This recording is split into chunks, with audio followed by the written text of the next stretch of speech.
I'm sorry, Sable Winners. You're on before I even got started. Let me sing you a song. Junkie walking in the twilight. She's a long, long way from home. He left home 3 days ago.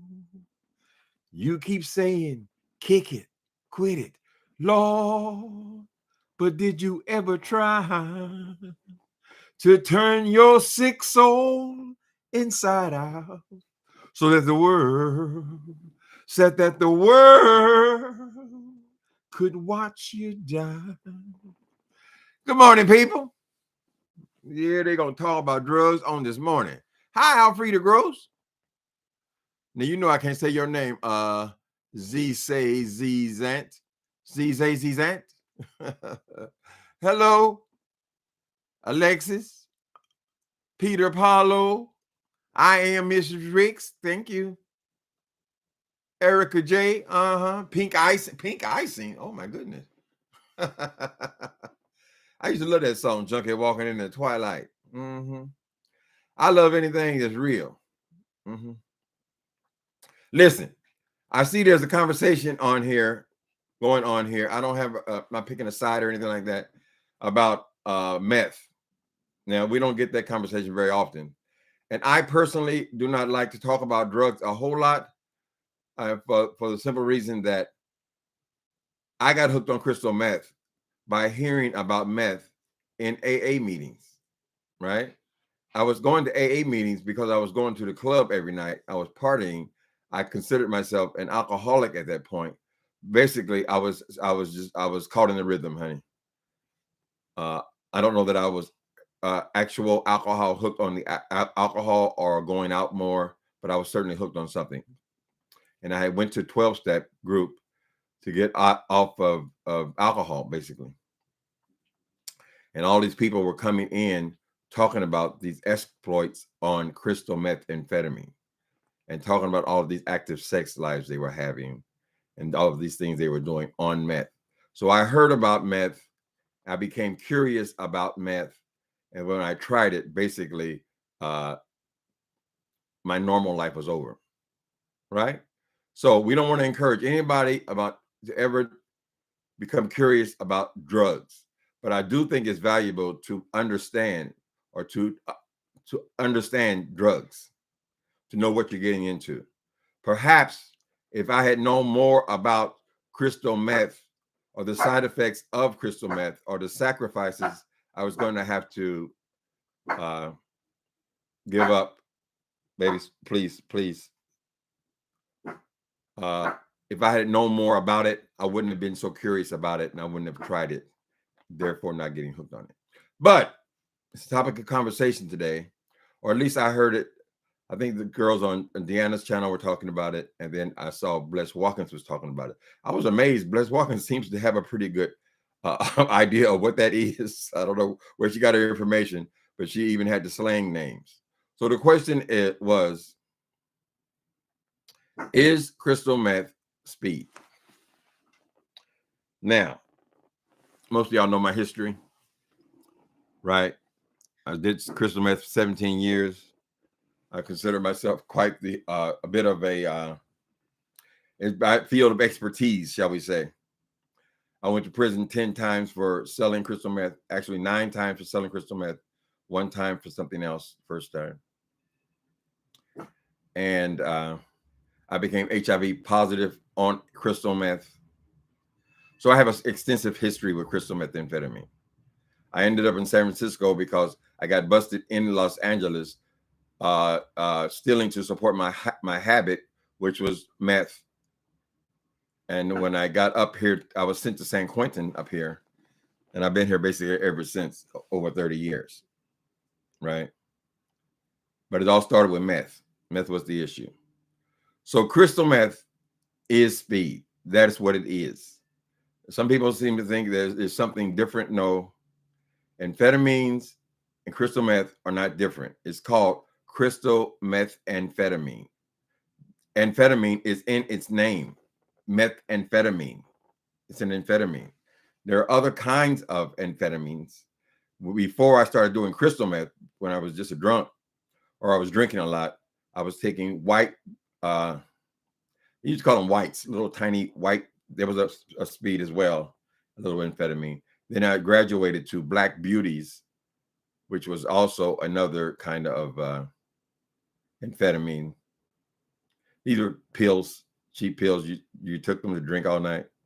Then mescaline was also had speed in it. So there are other kinds of speed, but crystal meth is speed. When you go to a bar and you ask somebody, "Can I find some speed?" What they're talking about is crystal methamphetamine, right? There is no controversy there. It is absolute. They call meth. They used to call it, of course, meth. Then they called it water. Then they called it go fast. Then they call it primarily speed. When I was selling drugs on the street, people would ask me for speed. They wouldn't come and ask me for, "You got any crystal methamphetamine?" kind of thing, right? There are various ways to treat that drug. There are various qualities. There are people who make it in their bathtub in a hotel room, and they're called that bathtub crank. So crank was another name for it. Tina is the popular name for it, right? But then if they treat it, they continue to treat it after that phase where they initially make it, where the speed is in there, they can clean it and turn it into something called glass. So glass was the ultimate crystal methamphetamine, but it was all meth and it was all speed, right? So of course there are another question I often hear on here is that crystal meth or meth was a drug that used only by white people, which that is so wrong, right? In the history of crystal meth, yes, we know it started in Germany with the soldiers and all that, but it was still speed. It was the whole purpose of it was to keep the soldiers up and alert and working and moving, right? Where they can go for 2 or 3 days, without sleep. A lot of times, truck drivers would use various kinds of speed to stay awake to drive. It's illegal, I believe, but they do it. College students have been known to use speed, whether it's crystal meth, and not everybody's not a junkie. Everybody's not shooting speed up in their arm, right? Some people are just doing it like they do cocaine or whatever. But college students have even been known to use speed. The danger is when you get hooked on speed, like most drugs, there come a point where it's just all about the drug. It's no longer about driving no cars. It's no longer about school. It ain't no longer about anything but getting high. The big draw in did I get off the black and white thing? Okay, so people say, "Oh, it's a white man drug." No. You are claiming crack cocaine as your as your drug, right? So all black people are crackheads. Is that what it is? I'm black. I did it for 17 years. Trust me when I tell you, I was not the only black person doing crystal meth, right? When I went to prison all those times, half the damn dormitory where I was living, they were in there for meth or selling meth. Usually it's selling meth is the thing that put you in prison. They were black, right? It depends on where you're from, honey. If you're from a place like San Francisco, the drug makes no distinction about what race you are. You try it, you like it, you do it, and you're hooked. Correct? Now, even to this present day, crystal meth is epidemic in gay communities because there's an element of it, which I believe is the main draw initially, is there's the sexual element in it, right? It makes you go fast, makes you speedy, but it makes you, it is an immediate aphrodisiac. In other words, if you and your girlfriend are in the room and you do crystal meth together, there's a good chance you'll be licking on each other. That's how powerful and how fast that drug is. So here's what I'm going to do. So I won't be jumbling things up. I'm also wrote a book called what? Meth Monster. And I'm going to read you one paragraph out of this. 2 paragraphs out of this. And this is from when I first encountered this drug. Let me see. Alcoholic first. This is not to entice you, but to educate you. Okay. So I'll read you this first half a page. It says, "It is an awful thing when a person is reduced to defining their life by the drugs they take, but that is exactly what meth did for me. Try as I might, there is simply no way for me to minimize the impact with which crystal meth slammed into my life, at least not without straying far from the truth. It was like throwing a 40-pound sledgehammer through a plate glass window. Mind you, I was not going into this thing totally blind. As I said, I found out about it in 12-step groups. I was already hearing about it. Okay. Totally blind. I had been coveting this drug and obsessing about this drug for a full 2 years before I got around to actually trying it. Of course, in the beginning, it wasn't such a bad thing. No, to the contrary, in the beginning, crystal meth seemed like the best thing that had ever happened to me. 3 or 4 days after I relapsed on alcohol, I found myself at a big dance bar in Hollywood. It was the weekend of the Gay Pride Parade, and the atmosphere was especially festive. I had been drinking every night. Let's go a little bit more.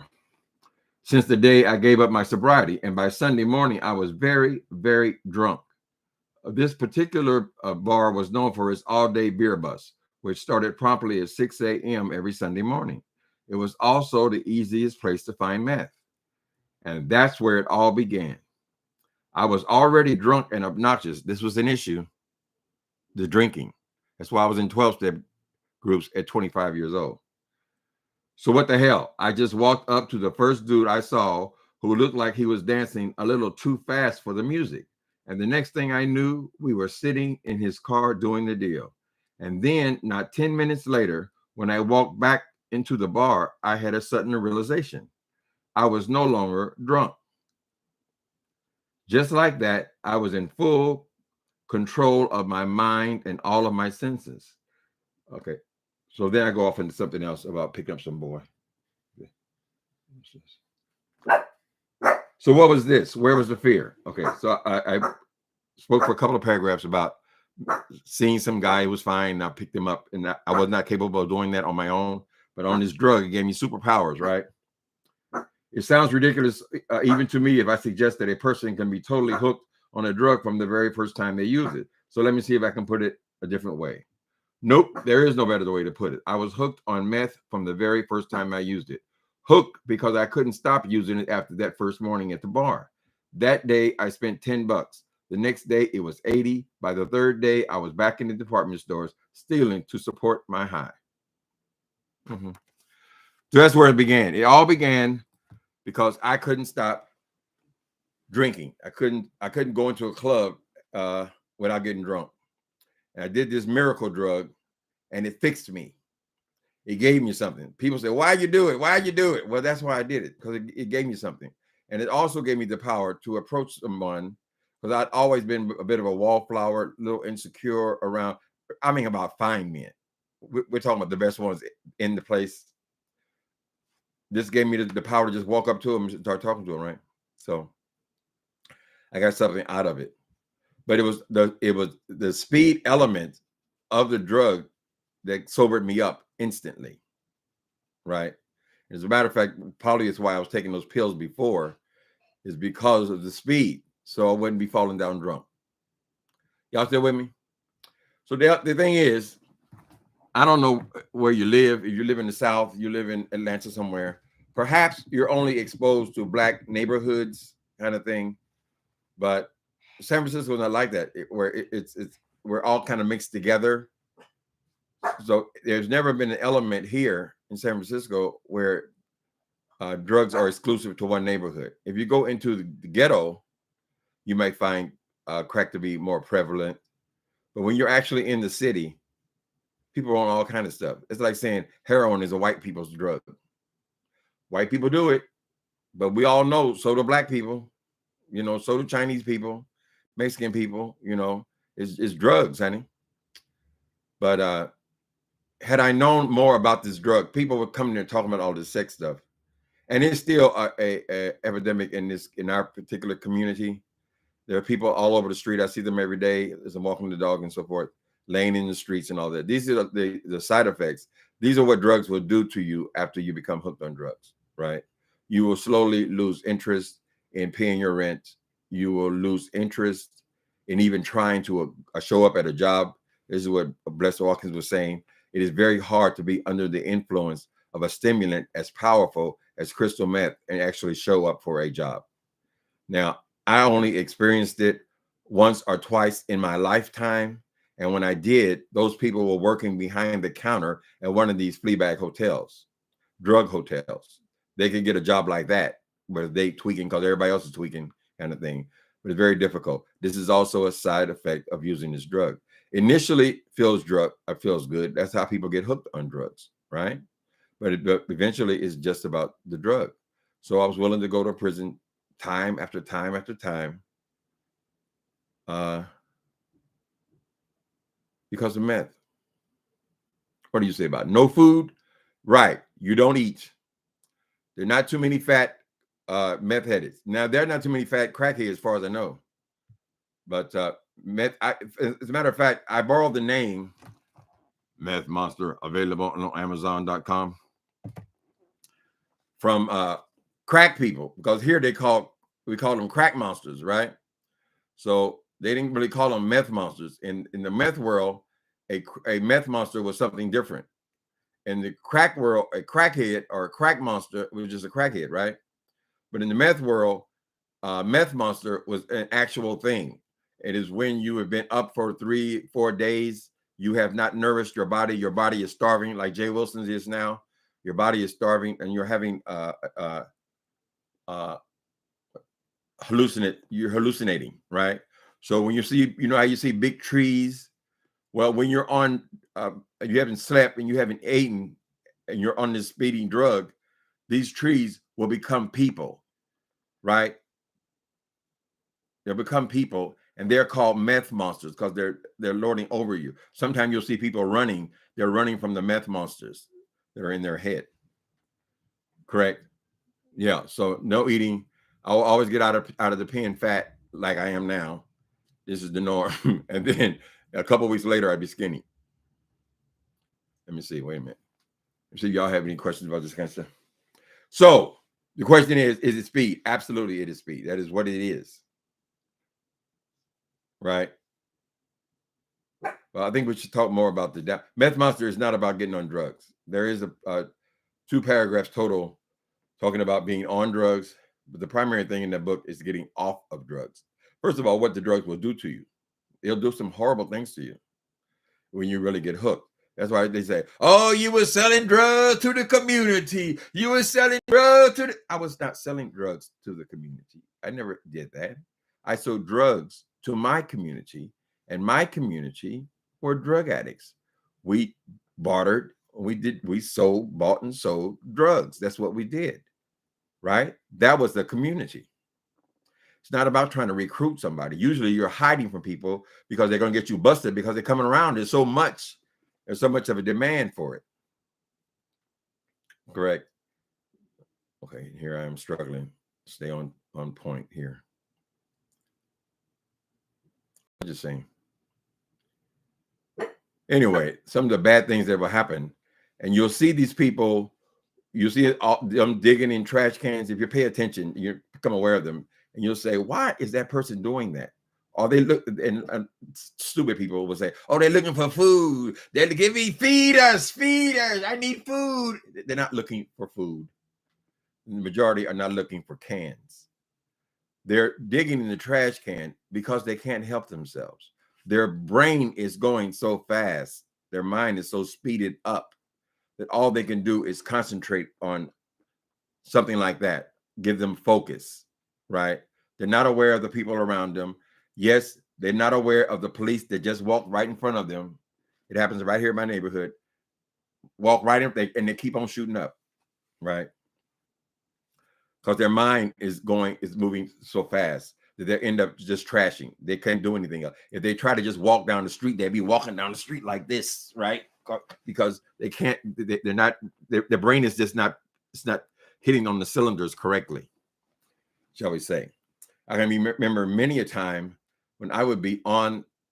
Then we had telephone booths, right? You had to call your connection and all that, and it was so hard for me to get the quarter out of my pocket into the machine. That was a real struggle. It was all about one of these, and then you try to dial the goddamn number, child. I guess the police supposed to ignore all this. You got to get the number in. It's all a side effect of the drug.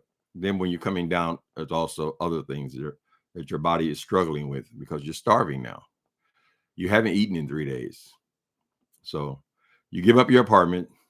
Many people will give up their families. They'll walk away from their families. Their mothers or their fathers, the grandparents will end up taking care of the children because the children of that you're not capable. You can't be somebody's parent like that. There are some who attempted to be parents.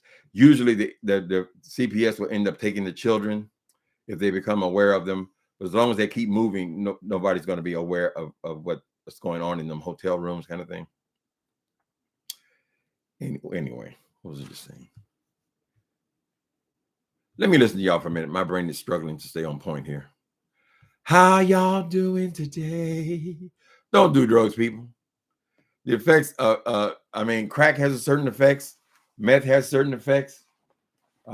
Yes, black people do meth.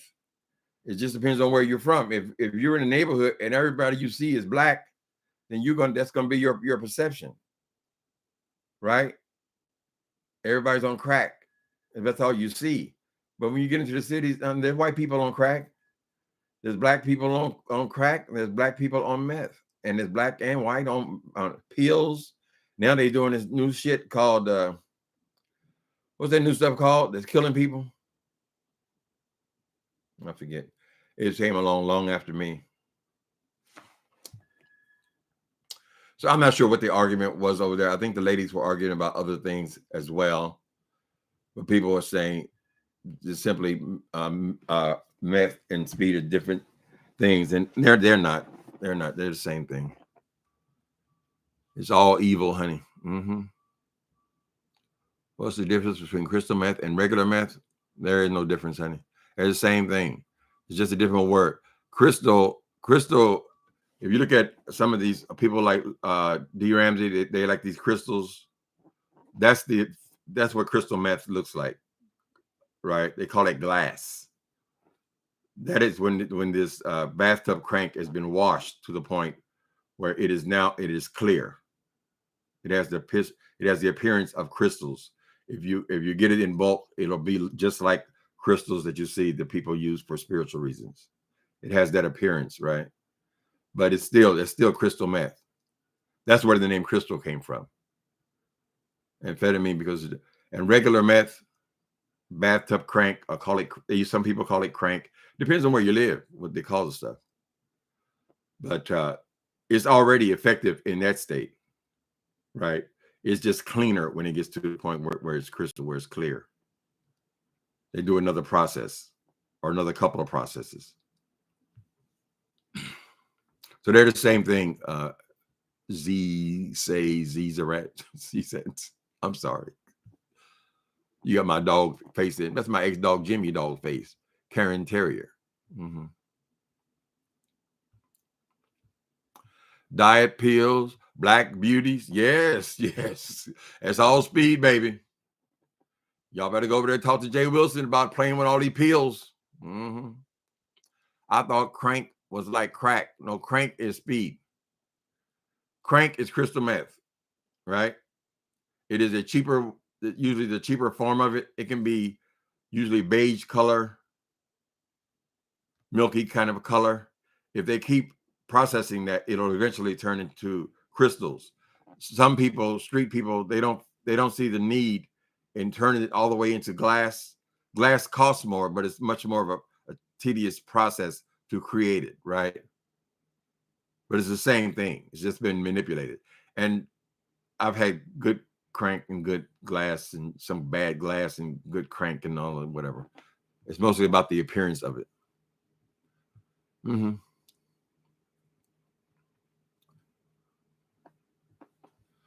thought okay. No, it ain't got nothing to do with crack. Crack is cocaine.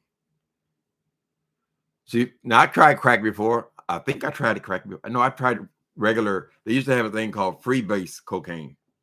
So it was not crack. It was no baking soda in there. It was just like a way they treated cocaine with, what was it, ether or something like that. I tried that. Didn't do anything for me. You know, in those early days of my 20s, I tried everything. It was not until I tried meth that I got hooked. You know, I guess you could say I was alcoholic. I mean, I was drinking every night. I was going through a breakup, and I wanted to get out of the bar scene. But it wasn't like alcoholism where you have bottles all in your house and you're drinking shaving lotion and all this kind of. It wasn't like that kind of alcoholism. But it wasn't certainly a horrible habit I had. I'm fine with 420. Yeah, if you can smoke weed and it don't progress nowhere past that, that's a blessing, honey.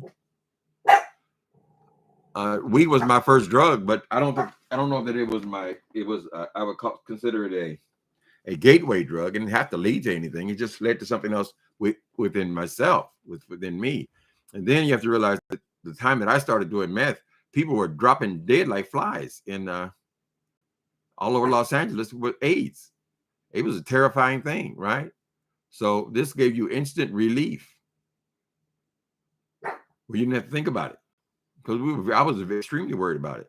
You would think that, well, damn, if you know that this drug is causing people to have more sex and they're getting positive, because a lot of the early HIV people were crystal meth users, right? You would think that that'd be the last thing you want to do. But no, it offered such relief from reality. Mm-hmm. I was sure I was definitely going to die then. And here I am, all these years later. I could have sidetracked that altogether. It was fear, whatever. I analyzed it and analyzed it for a while, but I don't really care anymore. I'm clean for 20 years. I think it's 21 now. I think October is 21 or 22. Let's see, 21 years for sure. Speak on the Tenderloin district. It's like stepping off into another country. Cheryl Burnett. Okay, so Cheryl Burnett is asking me to speak a little bit about the Tenderloin. Yeah, if you take pictures of the Tenderloin, you would think that you were in downtown Los Angeles. It is a version of I would know, it's a skid row. There are several streets there. It's a whole neighborhood in San Francisco, right? It is drug riddled, but strangely enough, the rent is not much cheaper there because the drug addicts don't actually live in the apartments. I mean, the whole place is just like the rest of San Francisco. It's all Victorians and a lot of older, taller buildings and so forth. Nice apartments, but the drug addicts, they don't have apartments. They very rarely have apartments. If one has an apartment, everybody congregates in that apartment. That's why you see, if one moves in, you'll see all these people coming around, right? Because most of them are homeless or just not sleeping in rotation. But yeah, so when I got out of San Quentin, I immediately went to the Tenderloin. They're supposed to give you $200 when you get out of prison, right? It's called gate money. That way you don't get out of prison and go and knock some old lady in her head or something, or push her down to get her purse because you were so desperate because you ain't got no money. So they give you this little piece of change. But since I was from Los Angeles, they said, well, we're only going to give you $100. This is to ensure that you return to Los Angeles. You can pick up your other $100 when you get to LA from your parole officer, right? Well, I wasn't going all the way back to LA. Hell, the bus ticket was damn near $100 just to get $100. That's not motivation enough. So I went immediately to Polk Street. Polk Street is the edge of the Tenderloin. And that's how I was introduced to the Tenderloin. The Tenderloin, to some degree, drug activity is allowed to happen there. Because if it didn't happen there, it would be happening out in the rest of the city. This is my opinion. There's lots of drug addicts there. As long as you're not selling drugs, they'll let you live there. It is a version of Skid Row. It is considered a bad area, but as I said, the streets are the bad area, not necessarily the apartments, because the people don't live in apartments. The drug addicts live either They're homeless on the street. Those are not really the hardcore drug addicts. Those people who are low grade hustlers who really are not high that much because they really just don't have the money to get high. Getting high is expensive. So you have to be a hustler. So the hustlers are going from hotel room to hotel room. They have whole tons of residential hotels there. You rent usually by the week. At least when I was there. I've been away for 20 years, but yeah, so you can get any drug you think of, you can get there in the Tenderloin. You can also get robbed in the Tenderloin very easily, which is what happened. I was fortunate, however, of the 17 years that I did drugs, I got robbed, violently robbed one time. And that was enough I was already kind of getting burnt out on it, but that was really what pushed me over the top. I was robbed at gunpoint a couple of times, but it never, it goes along with it. So the Tenderloin is the bad area. It is the drug area. It's mostly the freaks come out at night. The freaks come out at night. Look out because the freaks come out. That neighborhood changes after dark, right? All the drug addicts I ever knew, we didn't even come out of the house until 12 o'clock at night. We were like cockroaches. But they only allow, like, this whole city has been gentrified. There's only a certain amount of gentrifications is going to happen in the Tenderloin because they need to have a place where they can have low-income housing. They can have these hotels. They have voucher programs. People who is their job to take care of the homeless, kind of thing. All those things have to happen someplace, and the people, the cities, the residents really would rather it happen in one place as opposed to happening everywhere. So yes, it's pretty bad when you go over there in the heart of the Tenderloin. And I don't know why I didn't get robbed or anything, because I was not a tough person. Not really, I could defend myself, but I was not a tough person. But when you're getting high, you don't care. And you popping in and out of them hotels, you don't give a fuck. They don't know what's in your pocket, kind of thing, So Cheryl, you come here, you don't want to go to Tenderloin. Now, if you stay at the Hilton Hotel, it's just like New York City. In New York City, you're being at these expensive brownstones, and then you go one block over and you're in Hell's Kitchen, whatever. Although I heard that changed too. So here you're on Market Street. Market Street is the main drag, and then you're in a fancy hotel right on Market Street, right? Well, if you go out the front door, you're right on Market Street. If you go out the back door or the back entrance, you're right in the heart of the Tenderloin. That's how close it all. Remember, it's all taking place in 7 miles. So you don't want to go to Tenderloin. When I got clean, I kept finding myself over. I noticed that before I would relapse, I only had 2 relapses here in San Francisco. Before I would relapse, I would find myself back over in the Tenderloin. That's where I knew people. That's where people knew who I was and all that kind of shit, right? But that was really setting myself up for relapse, because what would be my interest over there? There's no reason for me to go over there. So I haven't been to Tenderloin in years, even though it's just a mile and a half down the street. Right. So that's not I took my nephew there. He's like, oh my God. It's like we're in a different country. But there's also where people get services. They have Glide, it's a big church here, and where they've fed people for years, and they have housing for people, that kind of thing. It's good that exists. And they try to clean it up as best they can, but it's hard. It's hard over there, especially. Mm-hmm. You get a treat today talking about drugs, girl? Junkie walking in the twilight. She's a long, long way from home. What's that song? Jane Brown did something called King Heroin. I can't remember the words to that one now, though. I know the Last Poet song. But that's the part, it's part of reality, honey.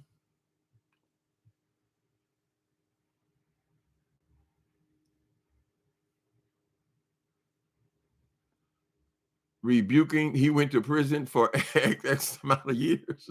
You're rebuking it.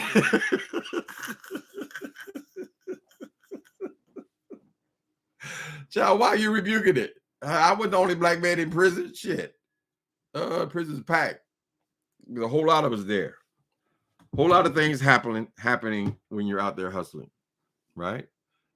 We don't all know why people end up in their circumstance, but there are a lot of elements to it, correct?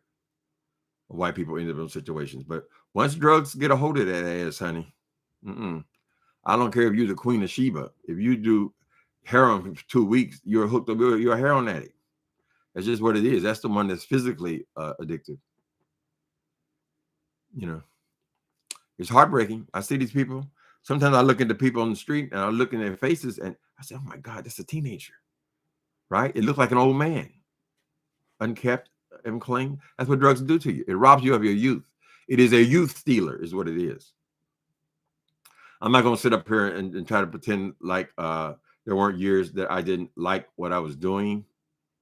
But I just don't have no desire to try to glamorize any part of that situation, that thing, right?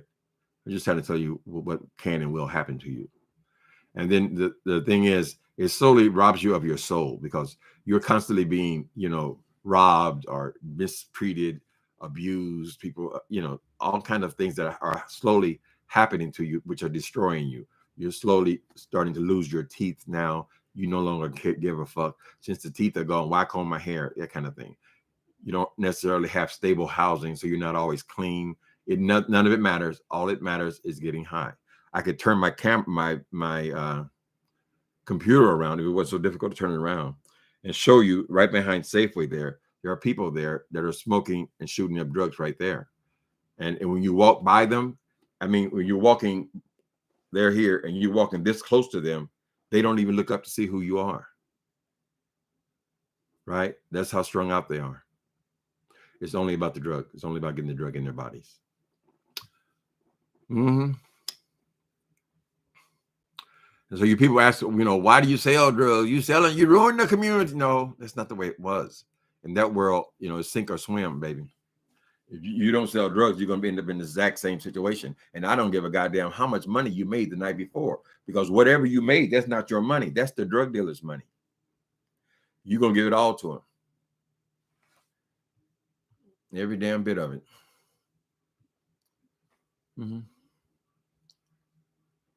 You can't believe I was insecure. Well, I was insecure in as much as any young boy is. I came out in Los Angeles.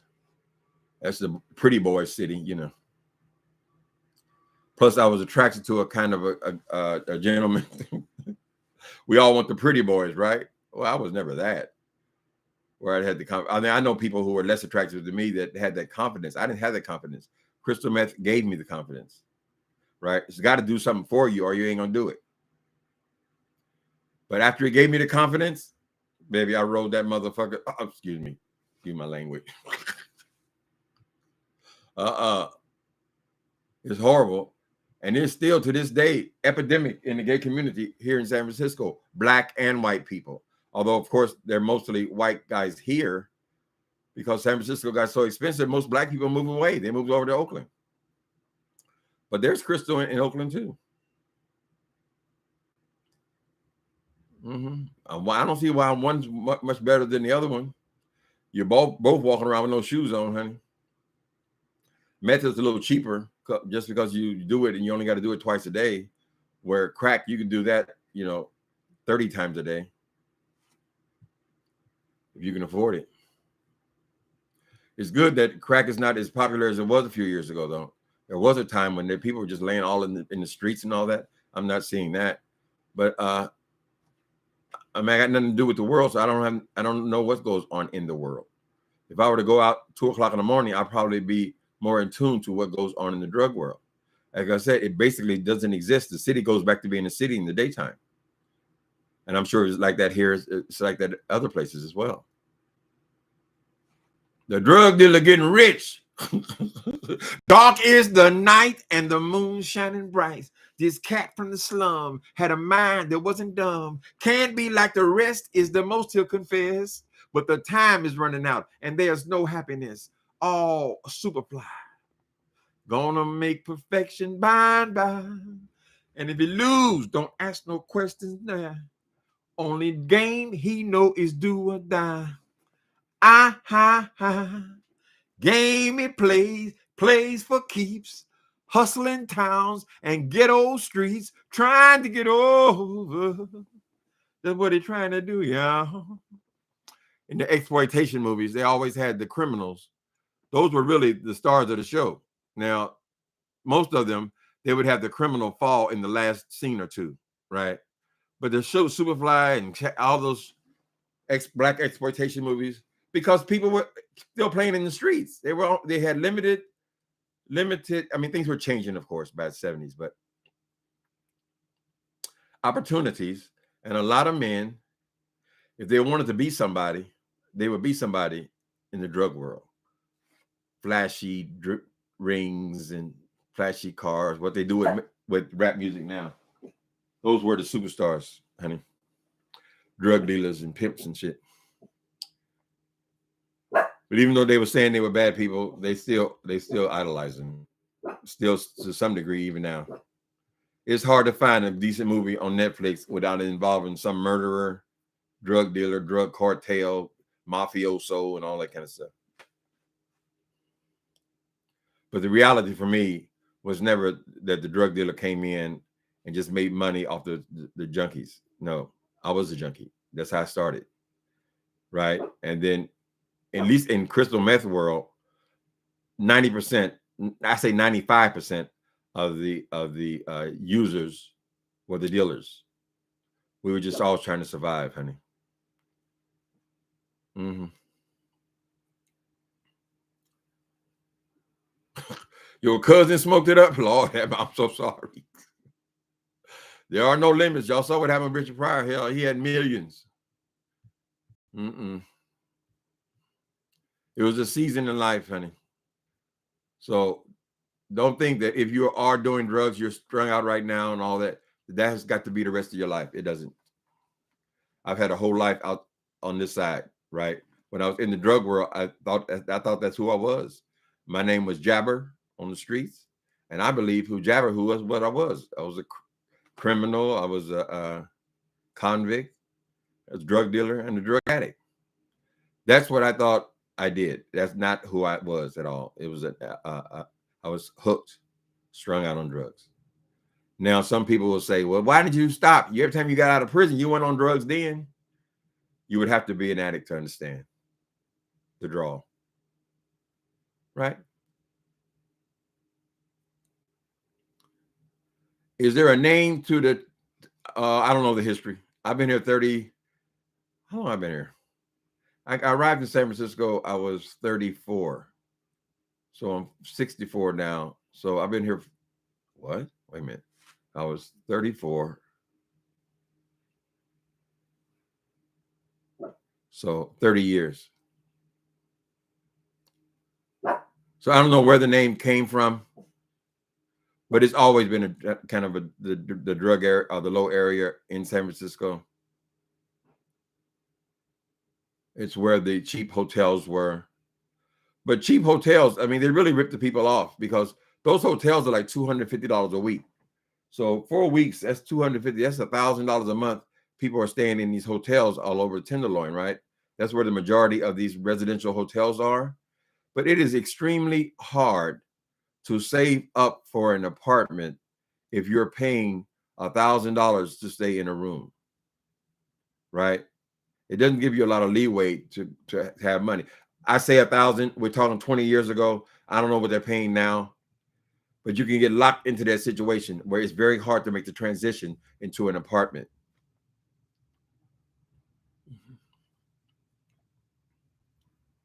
I used to bartend in the TL.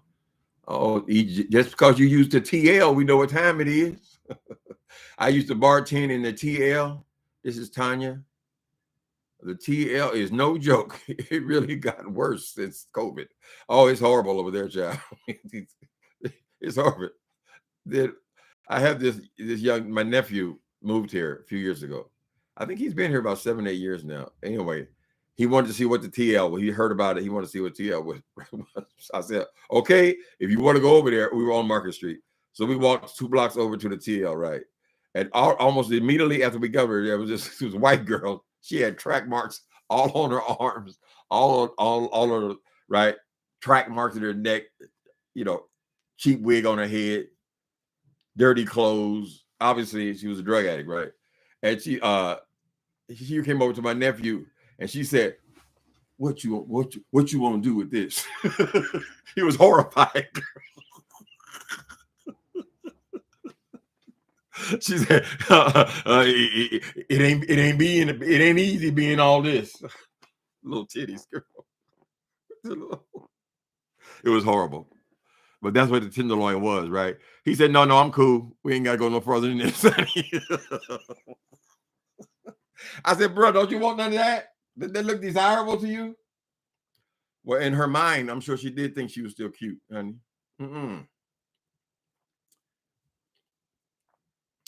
I lived in Chi for years and never saw anything like the TL. What? Lord have mercy. We worse than Chirac? Till I moved to the Bay Area. Tanya. Yeah, well, the problem with San Francisco is these areas are concentrated, right? I lived in LA for years. I never knew they had all these homeless people. In Los Angeles, because there you got all these abandoned buildings and places you can be, and a few in this city and few in that area and few in this area, kind of thing. No, it's not like that here. It's all squished in together. So they're right on top of you. So you see a lot. You see people out here walking their children. They're walking their children right past junkies. You know, that's the way it is here.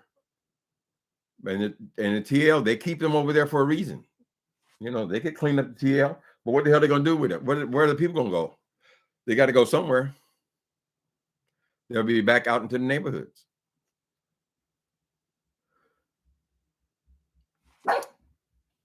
That's not to say that everybody in the TL is a drug addict. Baby. No. Yeah. There you go. Get your bum in there. Hold on, I'm going to sneak up on him, girl. Stop looking at my ass. Go on in there, you ding, ding, ding, the ding, ding, the ding, ding.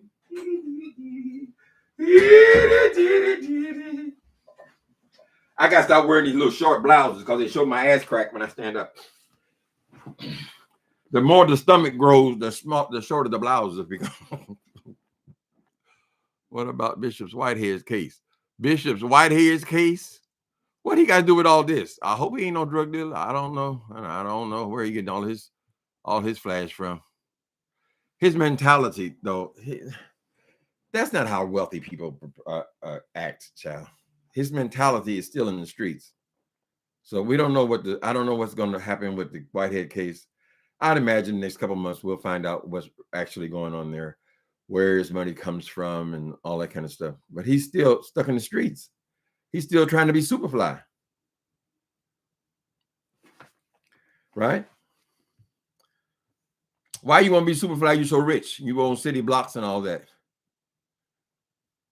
Yeah, so I don't know. I don't know nothing about no drugs with him, though. Oh, I'm missing a lot of y'all conversation. Let me go here. Ooh, look all these people's in here.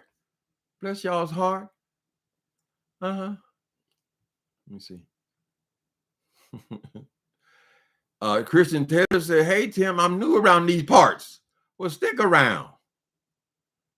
Brother, stick around. I'm sure you enjoy yourself in the beef sector. You thought meth was speed? Okay, I'm going way back now, though. Meth, of course, so we all are established now. Meth is speed. It don't make no difference what you call it. It's what it does, honey.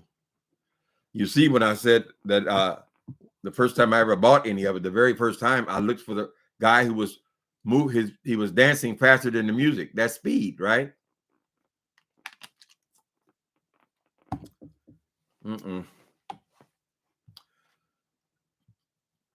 A certain person better be careful with all them stimulants and things he's taking, child, because that's a form of speed as well. Drugs are addictive. I'll just leave it at that.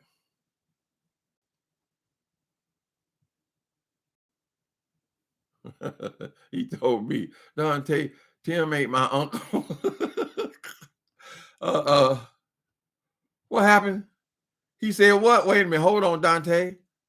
I was on Jay Wilson Live a few minutes ago, and I told him, don't you be talking about Uncle Tim. He told me, Dante, Tim ain't my uncle. My uncle Flea Job My Uncle Flea got jobs. Okay, so he's saying all his uncles got jobs. What about your job, Jay Wilson? You keep telling me everybody got jobs. What about when are you gonna get a job, nigga? Temp. 55-year-old temp always talking about somebody's jobs. They got jobs. They got jobs. You just think a player, a real man, Jay Wilson, you 55 years old, you ain't did no drugs. You said. You don't do no drinking. You said. You don't do no gambling. We saw that when you stole the money last week. You don't do nothing, right? You got 5 degrees, you said, right? Why don't you have your own business, nigga? I mean, if you was a boss, you would have some kind of a business. Not only would you just have, I got a job, I'm working, I work, girl, which was all a lie. Every time we bump into your ass, we find out you lied about something. But you always got to be caught red-handed, girl. You the flim flam, man. Hey, y'all, prepare yourself for the rubber band. Man, you never heard a sound like the rubber man got to jam. Do, do, do, do, do, do, do. Everything has been a lie, Jay Wilson. So we got to keep on catching you, girl. And why aren't you spending more time on this job search, Jay Wilson? Could it be the people who you applied to want to know why you are still working temp jobs in your middle 50s? And why it seems that you have a hard time keeping a job? And why would we want to take on someone who we already know gets fired by everyone he encounters? Every opportunity he's ever had, he's blown. He's talking about he worked for Delta Airlines 25 years ago, right? Jay Wilson, focus up like a laser on your own goddamn business, bitch. And when your funky ass get to be 64, 65 years old, nigga, let's see if you be working. I'm working. It's a pleasure not to have to work no more, nigga. And everybody gonna want their time too. When your time comes, you'll make your own decision. It ain't got nothing to do with no pitiful, lying ass Jay Wilson. I gotta hail. I gotta hail. I gotta hail. You see them people going to work in the morning, Jay Wilson, and you see them coming home at 5 o'clock in the night, right? To spend time with their families. They're not coming home at 5 o'clock at night, girl, to jump online for 3 or 4 hours. And then they have to go and drive Uber for 3 or 4 hours. Then they gotta go to Lyft for another 2 hours, girl. And then they got these hail, but they basically only sleep there, child. Right? Only time you even stop over in the damn house, girl, is to make stupid ass videos.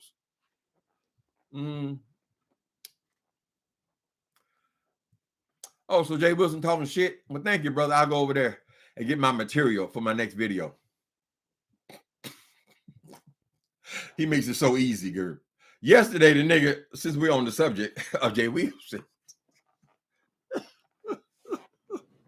yesterday, that stupid, retarded ass nigga, he over there tried to claim a victory now because Sean Bradley, when he showed that little clip, when Sean Bradley showed that little show clip, he showed 3 seconds.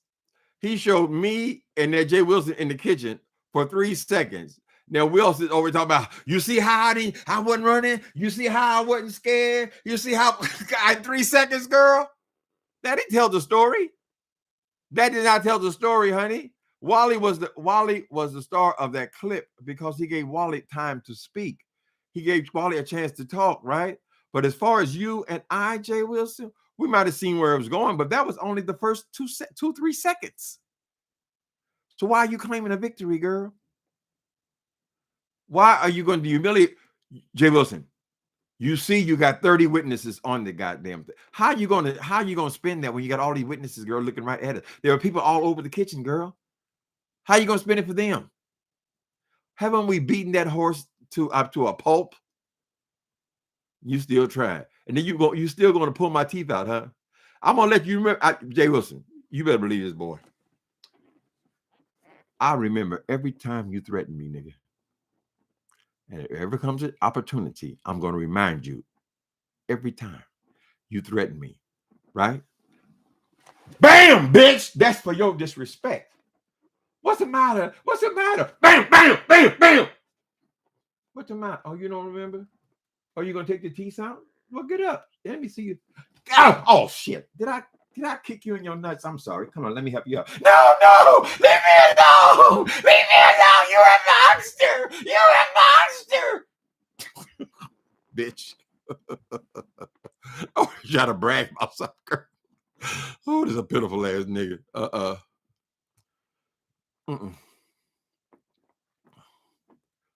Tell them the different names of crank. Oh, you go on top of Bless Walkers. I can believe you, girl. I said, how many Bless Walkers know all them names, girl? She knows the whole process. Baby. That's right. The different names of crank, baby. Tina, Go Fast, Speed, Water, Liquid. They had all kind of names, child. You think only black people they don't do it because that's all you see is black people, honey. When you come out into it, not I keep talking about San Francisco, that's where I live, but any city, you go to they don't care nothing about your color. If they had a choice of colors, they don't care about your colors. They care about the green in your pocket. Do you have enough for this sack? It's all about the dope, honey.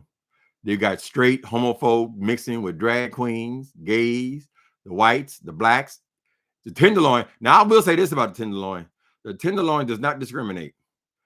You got we got junkies that are white, Mexican, Chinese, black, drag queens, transgenders. Everybody's in the Tenderloin, honey. As far as they're only interested in the drug. Do you have the money? People you thought would never have anything to do with each other, they get along fine as long as you got the coin, right? Now the crack people, they're known for mistreating their people. I never could understand that because the basics of all business is you want return bit. Who gonna come back to buy drugs from you after you just hit them in the head with a cane? They owe you $5. Whatever. I ran into a guy. We had a long talk, about a half hour. It's in front of Safeway yesterday. He knew me when I was Jabber. There's no resentment there, child. I was respected if I did that shit. Treat people with respect. That's what it all came down to. Ain't nobody gonna say I dogged them out. No, it don't trigger me. They say sometimes addicts can't talk about drugs because it triggers them. Well, I would say this, Outfitter Gross. I'm not triggered by anything there. I mean, I kind of did it, but I stopped going to 12-step meetings because when you initially went to drug program, and initially they'll have you going to 12-step meetings, right? I had experience with 12-step meetings in my 20s, and I knew that's how I got on drugs was in 12-step meetings, right? That's where I heard about them and got obsessed with them. So I was already apprehensive. But for me, going to 12-step meetings did not work for me. Talking about drugs obsessively, it was not doing me any good. I had to have a clean break. Now, everybody is different. You got to figure out what don't work for you and what does work for you. If you can go to a room and initially you're going to need the support, just other people going through the same thing. That's why I got in programs, right? And then when I got out of program, I said, well, I'll continue to go to 12-step meetings for 1 year. I'll take a year commitment, and I'll go so that I'm sure that I am not just jumping off. My trust was in God, right? But that's what that program essentially is about as well, right? But now God don't want me to be a damn fool. So I had to be sure. And when at the end of the year, I was hiding in the bathroom till the meeting was over because I was the treasurer. And I just come out and count the money and leave. That's how little I wanted to hear about drugs. I don't want to hear anything about it. But for new people coming in, they need that. And some people need that for the rest of their life. They need to always be reminded of what it was like, what happened, and how they got out, how they got over. Figure out what works for yourself. I don't need 12-step meetings. So in that respect, maybe it is triggering for me. The way my therapist, I had a drug counselor and a therapist in the beginning. And I was in Walden House. That's the big program here. And we were trying to understand. I wanted to understand because I was serious at this point. I was 44 years old and I had no intention of ever going back. I wanted to understand what a trigger was so that I didn't have to go through this relapse thing again. And I left Walden House. I was supposed to meet this therapist slash drug counselor here about a block from where I live now. And I got there. I said, listen, I feel triggered. I feel triggered and I don't understand it. That I'm thinking about drugs. Drugs are heavy on my mind right now, right?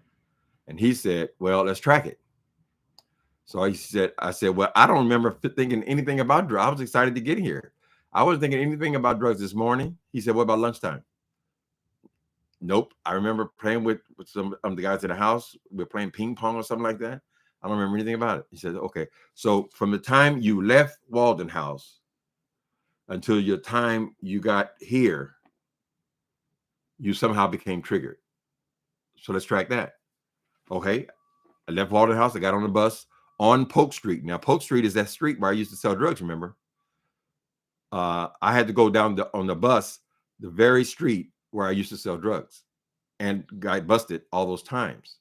And as the bus was coming right past the New Pacific Hotel, which was the hotel where I got busted all those times, where I did most of my drug addiction in San Francisco took place there, right? And as the bus was coming past the building, there was a guy in a window.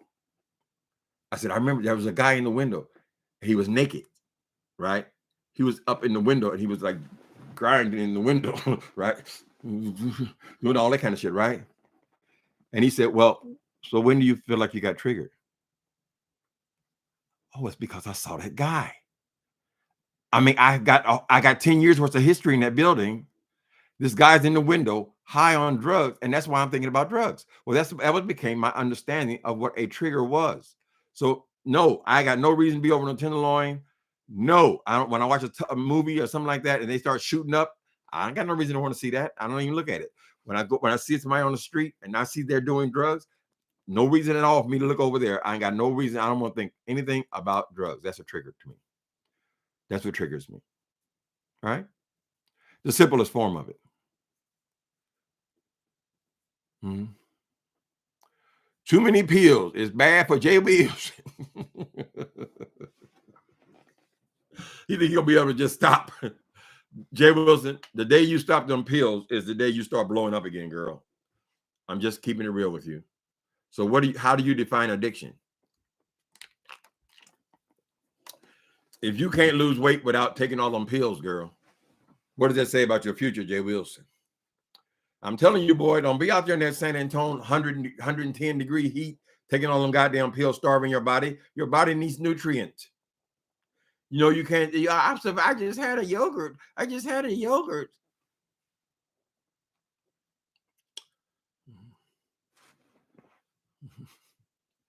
Thank you, Miss Peggy. I will always appreciate you breaking these things down, child. Mm-hmm. Crack and meth is different. Crack is cocaine. Meth is methamphetamine. It is made locally. It is a manufactured drug. People, regular people, you'll see sometimes on the news, you'll see these big fires out in these rural communities and things. Instantly, my mind goes to that's a lab because they blow themselves up trying to make these drugs.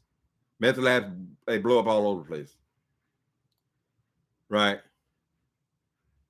Crack is just treated cocaine with baking soda or whatever it is. They're different, but black and white and brown people, all they do anything, honey. Hooked is hooked. Whichever one you take and has an effect on you and becomes your drug of choice, that's the one that's going to destroy you, honey. That is the one. And like you, Ms. Bless Watkins, I agree. I haven't met too many functioning meth addicts. I haven't met them. Maybe they exist. They may exist for 6 months or something like that. But I have not met too many functioning meth addicts. Right? So if they're working on a job, it's usually somewhere related to a hotel or security guard or the club or something like that. They get jobs like that for a while. Anyway, I just thought that was interesting. To merch. Hi, to merch. Smiling and praying. Yep, congratulations. Yes, I'm happy about that. I'm so glad I got my own. I'm so glad that I can see. My mind is a natural high. The man can't put no game on me. There's something kind of funny how that man will take your money. We can turn to dope. Just be glad you got your own. And you people who smoke weed and think, be glad about that. That's a blessing, honey. If you can drink, have you a cocktail, and you can smoke a little weed here and there, and you don't get hooked, that's a blessing to me. I would love to be able to do that, but I understand myself enough to know that I can't do that. So if you want to say that, I mean, you're always a drug addict. Well, that's your language. Other people don't choose my language. I'm not a drug addict because I don't do drugs, in my opinion. And it works for me. Mm-hmm. Look out for it. All right, people, we've been on here for a minute. Go to the gym, Jay Wills. Take your ass to the gym, Jay Wills. He gonna say don't tell him that, child. He'll be telling you for the next 10 videos. I'm going to the gym. I'm gonna go to the gym. I'm gonna do my 30 minutes. I'm gonna do my 30 minutes. The idiot boy. You get medical cannabis. Yeah, I could, even before it's legal now, but even before I could got medical. I never wanted. I know what it was all about for me. Now, when I had that cancer, I did take whatever they give you. I forget which one it was. Pain medication as prescribed because I had to have it. Shit, they just cut me open. But that didn't lead to anything. Mm-hmm.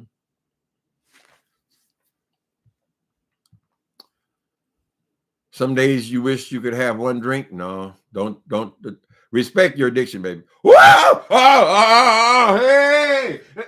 I was going to break into a dance. Lovely bug. Oh, thank you. Oh, that's so sweet. Thank you for sharing your truth. You're a real sobriety sector. Okay, thank you. Love Bug just gave us $100. You have made me happy on today, Love Bug. Now that's a blessing. It's nice to be appreciated, people. Mm-hmm. Oh, that's it. I ain't had one of them in a while either, Love Bug. Thank you. What y'all doing today? What's the day? Today is Wednesday. I'm already halfway through. Mm-hmm. Hi, Tashana. Did I speak to my moderators? Nicole Reload is in here. Tashana J. Thank y'all for coming in today. I really appreciate you. You adore me, Uncle Tim. Oh, that's so sweet. Y'all making me blush now. You're making me blush. All right. I got to go. I got an appointment. Love you guys. I appreciate you coming in. Listen to me ramble. Have a good Wednesday. Later.